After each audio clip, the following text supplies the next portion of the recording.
Misteri Dajjal terungkap, inilah yang akan terjadi saat dia muncul.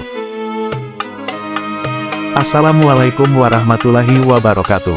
Sahabat muslim, hari ini saya akan menyampaikan tentang salah satu makhluk paling misterius dan mengerikan dalam sejarah akhir zaman, Dajjal.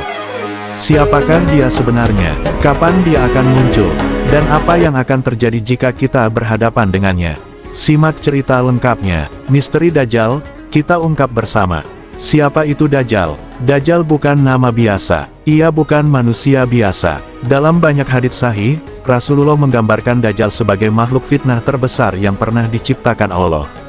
Nama lengkapnya adalah Al-Masih ad-Dajjal. Al-Masih, artinya yang diusap, sedangkan Dajjal berasal dari kata Dajjala, yang berarti menutup atau menipu.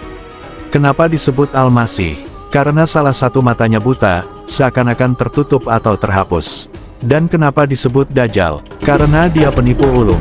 Dia datang membawa fitnah yang bisa membuat manusia tertukar antara kebenaran dan kebatilan.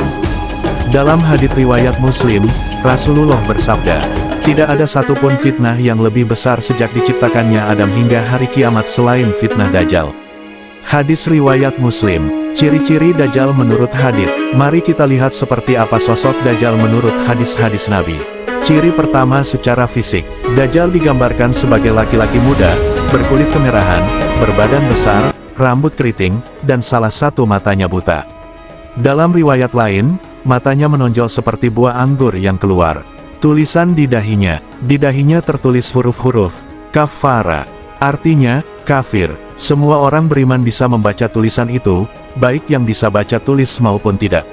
Ciri kemampuan ajaib, Dajjal bisa menghidupkan orang mati, dengan tipuannya, membuat tanaman tumbuh, menurunkan hujan, dan menghentikan hujan.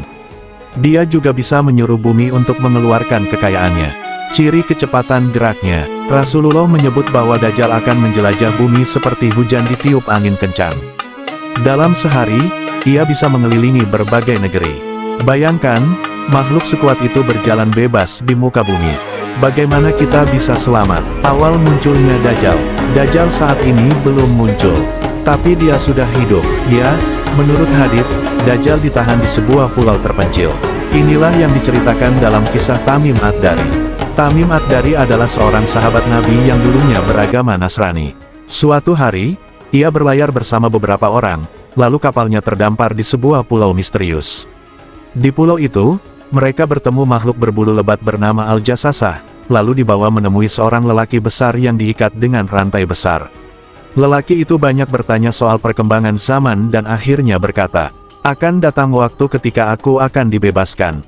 Saat itu aku akan menjelajahi bumi dan menyebarkan fitnah. Dan tahukah Anda siapa lelaki itu?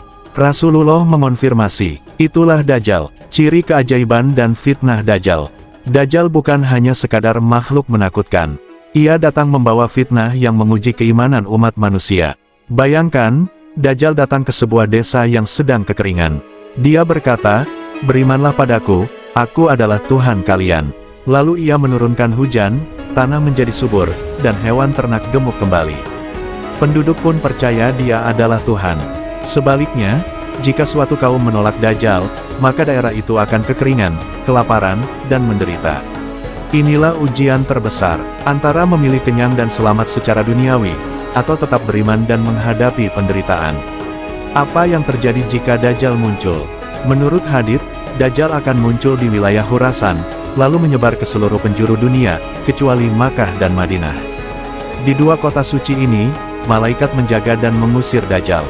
Saat Dajjal muncul, akan terjadi kekacauan global. Orang-orang akan terbagi dua, yang percaya padanya, dan yang tetap teguh pada iman. Para penguasa dunia akan tergoda kekuatannya. Ulama palsu akan tunduk padanya demi kekuasaan dan ketenaran. Umat Islam akan terasing dan diburu. Namun, Allah tidak akan membiarkan Dajjal berkeliaran selamanya. Akhir Dajjal, datangnya Nabi Isa. Saat umat Islam semakin terdesak, Allah mengutus Nabi Isa untuk membunuh Dajjal. Nabi Isa akan turun di Menara Putih di Damaskus, Syam, dan memimpin umat Islam dalam sholat. Imam Mahdi saat itu sudah memimpin pasukan muslimin, lalu menyerahkan kepemimpinan kepada Nabi Isa. Kemudian, Isa memimpin pertempuran melawan Dajjal. Dalam sebuah pertempuran besar di gerbang Lut, dekat Palestina, Dajjal akhirnya terbunuh oleh tusukan tombak Nabi Isa. Setelah itu, fitnah besar berakhir. Dunia kembali damai di bawah kepemimpinan Nabi Isa. Bagaimana cara kita selamat dari fitnah Dajjal? Sobat Muslim, Rasulullah telah memberikan tips dan panduan agar kita selamat dari fitnah Dajjal. Baca surah Al-Kahfi. Rasulullah bersabda, barang siapa membaca 10 ayat pertama dari surah Al-Kahfi, maka ia akan terlindungi dari Dajjal. Hadis riwayat Muslim. Perkuat keimanan. Dajjal hanya bisa mengelabui mereka yang lemah iman dan haus dunia. Tinggalkan ketergantungan pada dunia. Orang yang hidup demi kekayaan akan mudah tertipu dengan kekayaan instan yang ditawarkan Dajjal. Cari ilmu yang benar. Ulama sejati akan memperingatkan umat, bukan justru mendukung Dajjal demi popularitas. Doa perlindungan. Setelah sholat, mintalah perlindungan kepada Allah dari fitnah Dajjal. Ya Allah, aku berlindung kepadamu dari siksa kubur, azab neraka jahanam, dan fitnah Dajjal. Pesan untuk kita hari ini. Sahabat, fitnah Dajjal belum muncul, tapi tanda-tandanya sudah banyak terlihat. Dunia semakin materialistik, manusia makin mudah tertipu oleh teknologi dan uang. Dajjal bukan hanya tentang makhluk bertubuh besar dan ajaib, tapi ideologinya sudah tersebar. Kebohongan, tipu daya, dan menjual kebenaran demi dunia, semua itu adalah bibit-bibit Dajjal. Hari ini, kita punya kesempatan untuk menguatkan diri. Kuatkan iman, perbanyak ilmu, ajarkan keluarga kita tentang bahaya fitnah akhir zaman. Jangan sampai kita terlambat. Kalau kamu percaya Dajjal itu nyata, tulis di kolom komentar, saya berlindung kepada Allah dari fitnah Dajjal. Dan kalau kamu merasa video ini bermanfaat, bantu sebarkan ke teman-temanmu. Kita semua butuh waspada, sebelum fitnah itu benar-benar datang. Jangan lupa like, share, dan subscribe untuk konten Islami lainnya yang menyentuh hati dan membuka mata. Wassalamualaikum warahmatullahi wabarakatuh.